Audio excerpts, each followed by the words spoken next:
In this section, we're going to look at factoring by using the distributive property, which is often referred to as finding the greatest common factor. Let's start by actually finding the greatest common factor. For the first one, I'm going to write out everything just so you can see what it looks like, and then we'll try to do some shortcuts and some mental math. So by writing out everything, I mean let's write the complete factorization of 8x squared. The complete factorization would be 2 times 2 times 2 times x times x. 12x cubed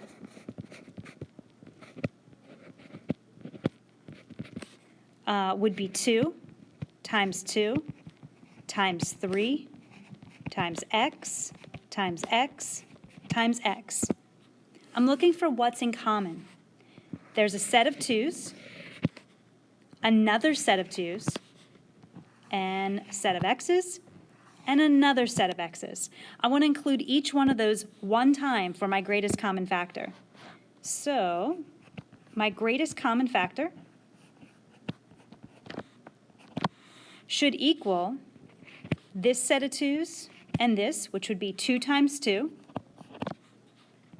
an x times another x, or 4x squared. Now for the next one, instead of writing it all out, let's see if we can do some mental math.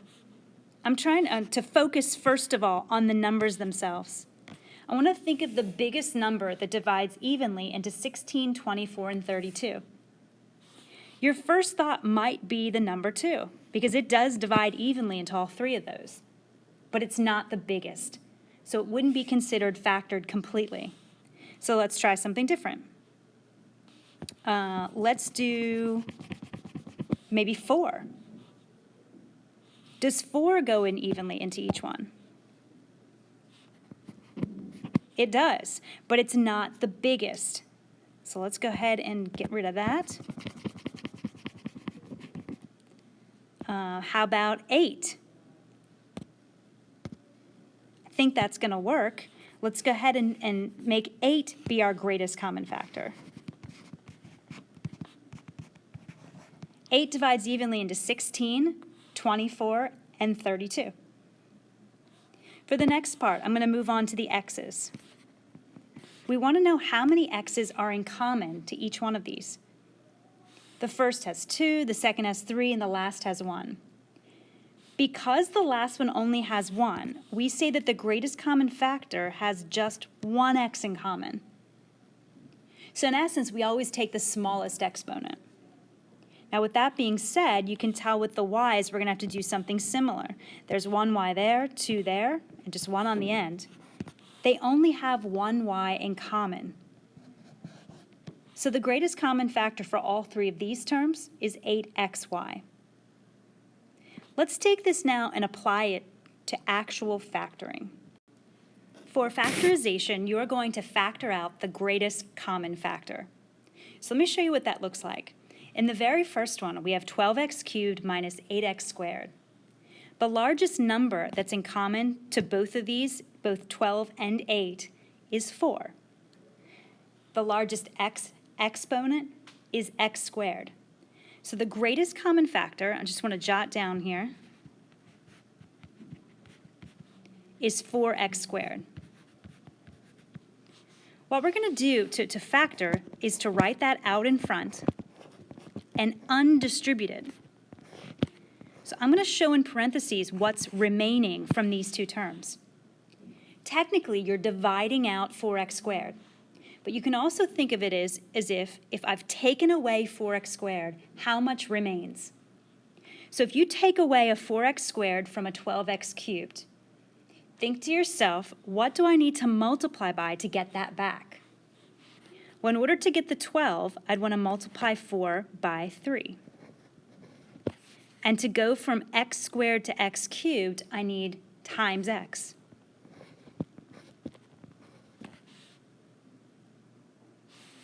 The second term, 8x squared. I need to think to myself, what do I need to multiply by to get 4x squared to turn into 8x squared? In this case, we just need the number 2. This is completely factored. And what I mean by that is the greatest factor is out front. We have 4x squared out there. And we're showing what's remaining inside. The best part is that you can actually check your work. By distributing, you should come up with the original. Let's look at the next one. The greatest common factor on this one, between the numbers 12 and 18, would be 6. There's at least one x between the two. And there's at least one y between the two. So that's my greatest common factor. It's going to be in the front of the parentheses. Inside these parentheses, then, I want to show what's remaining from each of these different terms. Okay, so think to yourself, what should I multiply 6xy by to get back to 12x squared y? I'll need a 2 and an x. For the second term, to go from 6 to 18, I'll need a 3. The x is already there, but then I need an extra y to give me y squared.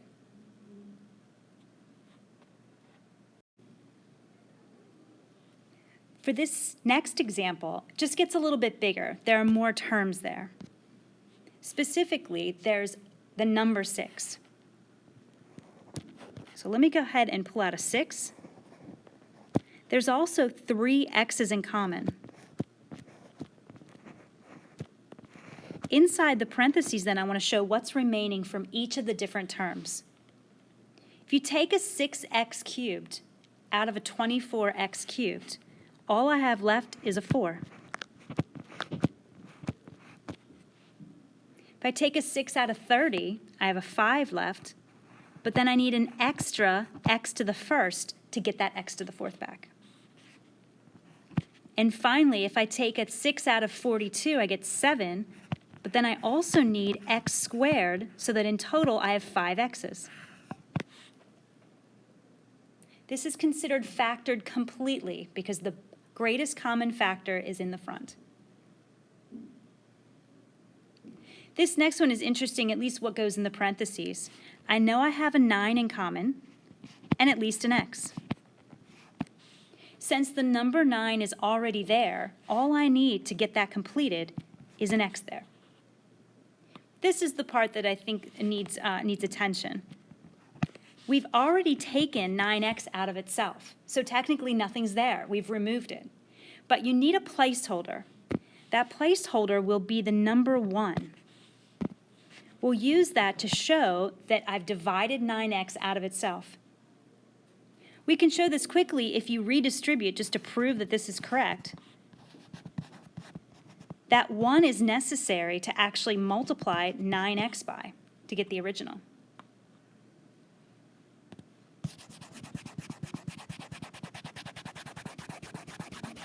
Let's look at some other problems. This next type of problem requires a technique called factoring by grouping. If you look at the 4 terms that are there, you'll notice that they don't have anything in common. I mean, a couple of them have things in common, but not all 4 of them. So what we want to do is to try to make some groups of things that do have something in common. Like, for example, you'll see these first 2 here, and these last 2 have something in common. The first one has an x, so we can take out an x. The second one has a 5 in common.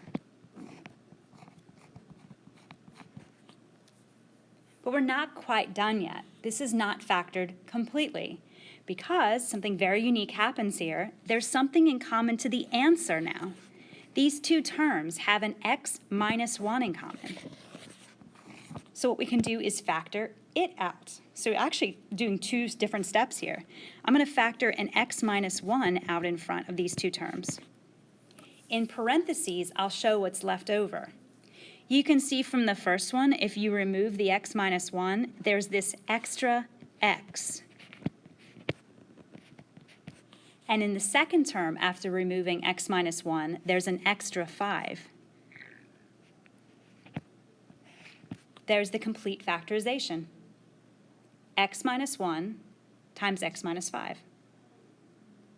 Let's try another one. In this next one, again, you'll notice there's nothing in common between all four of the terms. However, the different groups, there is something in common. These first two and these second two. In the first two, they're both even, so I can take out a 2 and an x.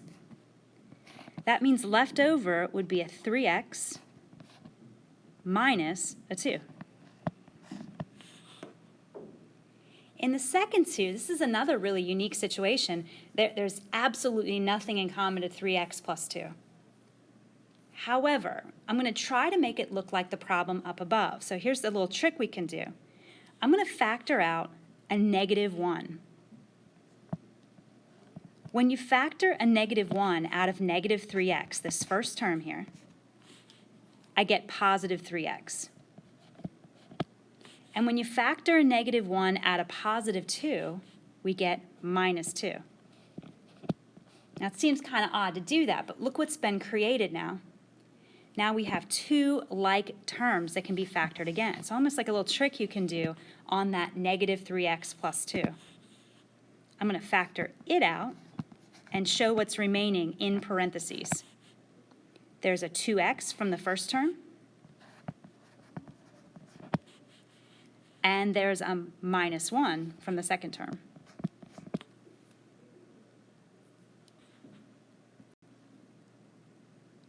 The next thing we're going to talk about is something with solving equations, but we need a property in order to be able to do this. And that property is called the zero product property. If I have a number, let's say the number 5, and I multiply it by something, and I get 0 as an answer, that other number has to be 0. There's just no other way you'd get a 0. The zero product property explains that. It says if you multiply two numbers together and get 0, the only way that's going to happen is if one of those numbers, either the first or the second, is 0. This is going to help us solve once we have multiplication in these problems. Of course, factoring is going to help us do that. Let me factor x squared plus 6x. The only thing in common is an x. So I have x times x plus 6, and now, of course, it's an equation, so equals 0. There are two things here now. There's an x times an x plus 6. One of those two factors has to equal 0. There's no other way that could have happened. So either the x equals 0, or the x plus 6 equals 0. This is the zero product property. So one of them we have our answer. That's one of the answers. Over here in the second one, I have to actually solve. I'm going to subtract 6 from both sides. And x equals negative 6. There are two different x values that'll make this true. The next one's a little different just because we don't have a 0 in the first place. So I'm going to actually put one there. I'm going to start by rewriting the equation so that there's a 0 on the right-hand side. And I can do that just by simply subtracting 12x from both sides. Now it can be factored. There's an x in common to both x squared and minus 12x. It'll factor just like this. The zero product property tells me that one of those two factors equals 0, either the x, which will be one of the answers, or the x minus 12. By solving the second equation, just by adding 12 to both sides, I get x equals 12. So there are two answers for this one as well, 0 and 12.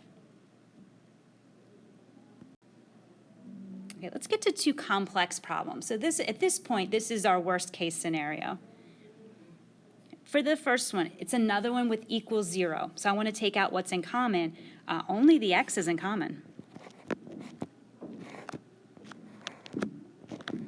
So I'll have 4x minus 3. According to the zero product property, one of those things has to be 0. either the x has to be 0, or 4x minus 3 has to be 0. Okay, to solve this one, I'm going to go ahead and add 3 to both sides.